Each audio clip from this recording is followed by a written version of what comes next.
Olá, oitavo ano, professora Larissa. E esse vídeo aqui é para a gente dar continuidade aos nossos estudos a respeito de figuras de linguagem. Figuras de linguagens, eu já falei para vocês, que são aquelas formas, de expressão que destoam da língua comum, aquela linguagem denotativa do dia a dia, e que elas têm a função, de sair ali, do sentido literal e dar mais significado, mais ênfase à nossa linguagem, tá certo?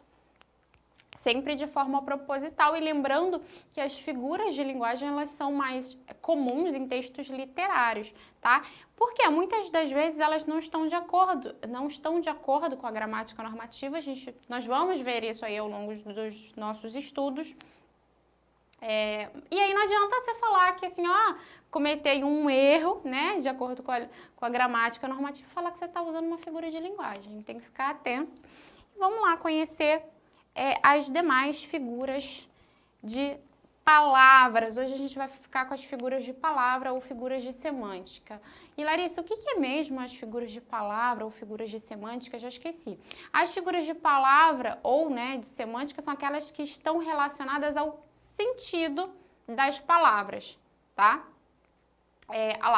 As figuras de palavra ou semântica consistem nas figuras de linguagem em que há um emprego de palavras com sentido conotativo ou figurado. Isso é, que extrapola o significado original das palavras. E a primeira que a gente vai ver hoje é a metáfora, tá? A metáfora, ela representa uma comparação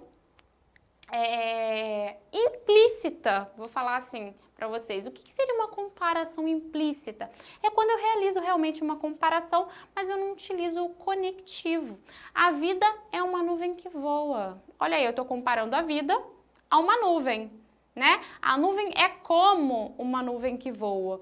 Eu faço essa comparação, mas eu não utilizo o conectivo como, que é um conectivo comparativo. E aí, então, eu tenho uma metáfora. Diferente da comparação, que também é um outro recurso, mas esse é um recurso explícito. Eu faço a comparação e eu utilizo o conectivo comparativo, Seus olhos são como jabuticabas, tá? Agora, se eu dissesse assim, seus olhos lindos de jabuticaba, sei lá, sorriem para mim, Então, esses olhos lindos de jabuticaba seriam uma metáfora, porque eles não são de jabuticaba de verdade, mas eu comparo-os a uma jabuticaba para querer significar que eles são brilhosos, que eles são doces, que eles são negros e por aí vai, tá certo? Temos ainda a metonímia, que é a transposição de significados, considerando a parte pelo todo. Quando eu digo, por exemplo, que eu costumava ler Shakespeare, eu não lia Shakespeare, Eu lia as obras de Shakespeare, beleza?